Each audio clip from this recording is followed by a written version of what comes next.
Hi, I am Sam Garner and I want to talk to you about stress. You may have heard of it and you may have experienced it. Okay, who am I kidding? Of course you know what stress is and you've probably experienced it in bucket loads. Life is stressful and your job is stressful. As always, I'm not going to tell you what you should do about stress. That's not my approach to mental well-being. I'm going to talk about several theories to help with managing stress so it doesn't have a negative impact on your physical or mental health. Pick what you think will work for you and work at putting it into practice.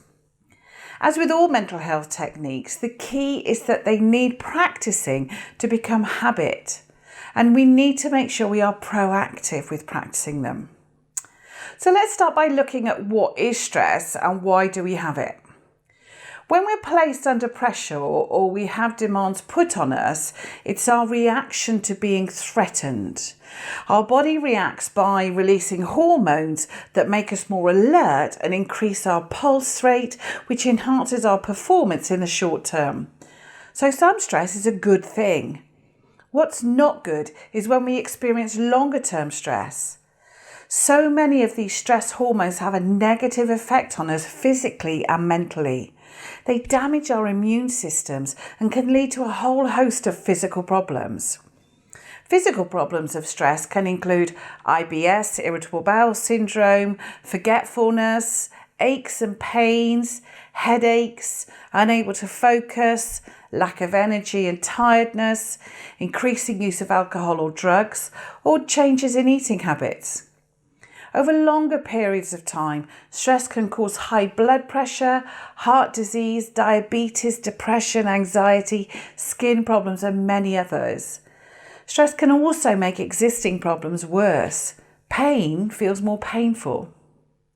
What also happens when we get stressed is that it leads to changes in our behaviour. We may become more anxious and struggle to sleep, be more irritable and angrier, all normal reactions to stress. It can also twist our thinking processes.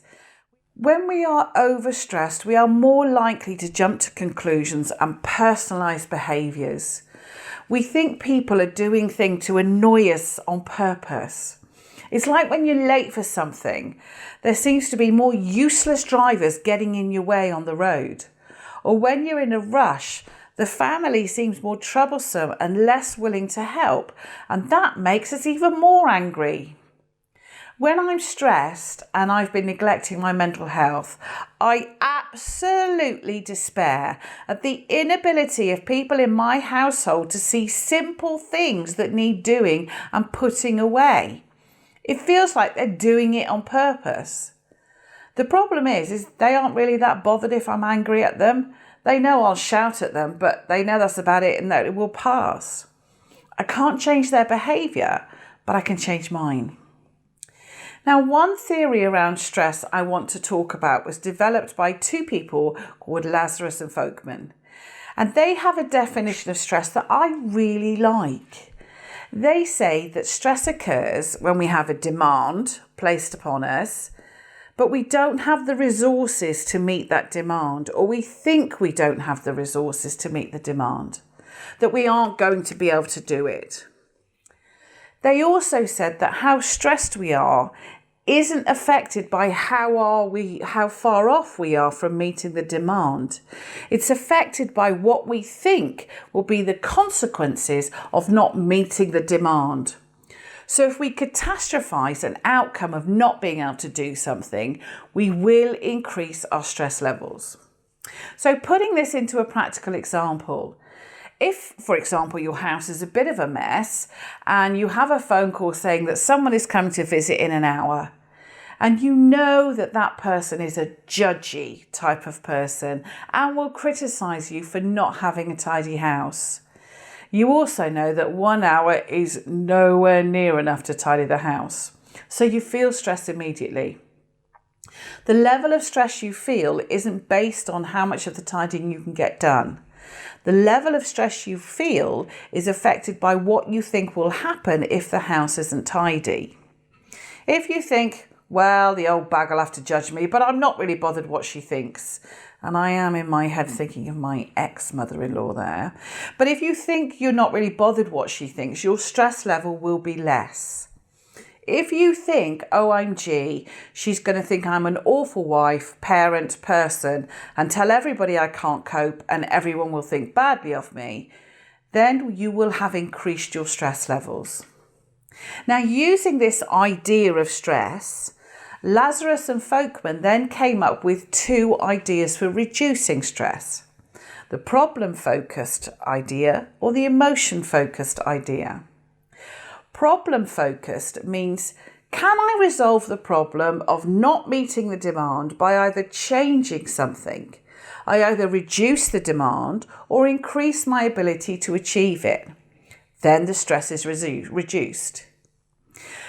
If I can't change the demand or my ability to meet the demand, then I need to look about how I think about the stress. And this is the emotion-focused approach. Again, the more we catastrophize what will happen if we don't meet the demand, the more stressed we will be. If we're able to rationalize the possible outcomes, we are less stressed. If you can't change the problem, change how you think about it. Now, this is linked to other research which suggests that the best way of dealing with setbacks and failures and difficulties is to accept it, reframe it, and then try to laugh about it. If you can't change it, change how you think about it. And to be fair, this can be a challenge sometimes, but it does get easier the more you practice. Think about something that continually drives you up the wall, and it may be trivial. In fact, it might well be trivial. It may be something like someone at work does not wash their cup up, or someone at home doesn't hang their towels up to dry in the bathroom. I understand that this can drive you crazy every single time. You may have tried lots of techniques to get them to change, but it hasn't worked. And the worst thing is they actually aren't even that bothered about it. So let me ask you, who is the stupid one here? The one who really isn't bothered about it because it's not a priority for them, or the one who continually gets annoyed by it even though it's never going to change? There are 2 sayings here. The definition of madness is repeating the same behaviours over and over and expecting a different result. And by me expecting my children to hang up their towels, I'm never going to get a different result, so I'm the stupid mad one. And then the other saying is that anger is a poison that only damages the vessel that carries it.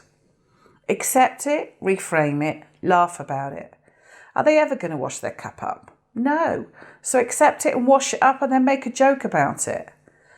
Are they ever going to hang their towels up? Are my children ever going to hang their towels up? No. So I just hang them up myself.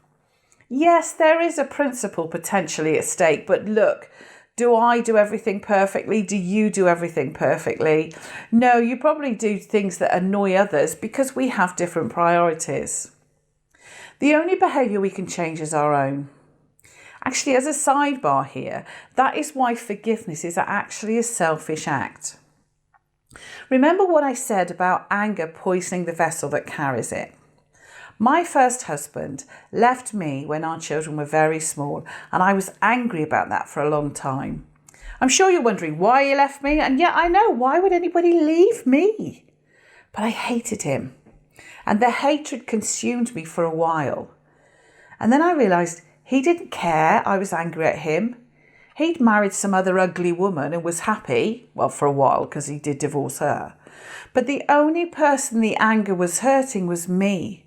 So I accepted it and I forgave him. I reframed it, acknowledging that, yeah, I did have some part to play in the marriage breakdown, and also that I'm now far happier with my second husband. And as for humour, I think you've seen that bit already. He's now on to his 3rd ugly wife. Anyway, back to stress. So when you are stressed, follow the step-by-step procedure. Can I change the situation? Can I change the demand or my ability to meet the demand? Yes. Okay, I will do that. If I can't, then you rationalise your thought with regard to the outcome. Don't catastrophise. And this is really similar to one of the methods for managing anxiety. What am I worried will happen if I can't do this? What has happened before when I couldn't do it? Which is the most likely outcome of me not being able to do it? And what will I do if that happens? So with a visitor to the house that's not tidy, can I change the demand by just tidying one room and keeping it in there? If so, great, all sorted. I've changed the demand. But if not, what is the likely outcome of them visiting an unclean house, and what will I do? Come up with a plan. Maybe actually don't feel the need to come up with an excuse. Just admit that tidying the house isn't a priority. And then laugh. I laugh that I'm a terrible housewife. It's actually a stunning joke in my house. And then I show my mum, my sister, who laugh at me, an episode of Hoarders and point out that actually compared to Hoarders, my house is quite tidy. Part of being able to do this, accept, reframe and laugh, also links in with being proactive, supporting your mental health, which is in another video. Take some time to sit down and think about your stress. We can get stuck in a cycle of feeling stress, and we're so busy coping with stress, we don't make any changes, and so it continues. Think about what causes you stress continually and how you can deal with it. Can you change the situation, or do you need to change how you think about it? Being stressed long term doesn't increase our capacity, it reduces it. Another way to manage stress is to expect it, bizarre as that sounds, okay? But Albert Ellis is one of the people who developed cognitive behavioural therapy many years ago. And he said that often we cause ourselves unhappiness by telling ourselves that something must be a certain way. He calls them the 3 musts.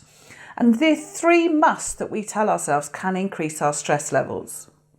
Firstly, we tell ourselves that we have to be a certain way in order to be lovable. That if we don't achieve certain standards, physically, emotionally, financially, whatever, academically, and so on, that we are worthless. This means our stresses are caused by the demands we place on ourselves that we cannot meet. So part of reducing your stress is to reduce unrealistic demands you place on yourself. The second must we tell ourselves is that people must do the right thing or be punished. We become stressed if we perceive that people have got away with things we feel they should be punished for. This makes us angry. And then the third and final must is that we tell ourselves that the world must be easy, that my life should not have discomfort or inconvenience, which means that when things do go wrong, we increase our stresses with the why me thoughts. If we expect things to go wrong and expect things to be inconvenienced, then tell ourselves that we will be able to deal with it as arises, our stress levels will be reduced. I travel a lot for my job, and I no longer get stressed at traffic jams or late trains or planes. I used to be like, do you know who I am? I don't expect you to be late. But there's no point. It does all work out in the end, so I just go with the flow. And believe me, my life is less stressful as a result. Okay, so I've talked enough now, so let's summarise this. Looking after your mental and physical health proactively should be a priority, as it means that you will be able to manage stress more effectively. Being tired and run down automatically increases our stress levels because it changes how we see the world. Stress is part of life and we have to expect it. If you find your stress levels are becoming overwhelming, you can look at each demand and decide, can you manage the stress by either changing the problem or changing how you think about it. If it is changing how you think about it, then rationalise your thoughts, go through your thoughts on what are the actual possible outcomes and am I catastrophising here? Whatever happens, remember you will be okay and you are amazing. Thank you for listening.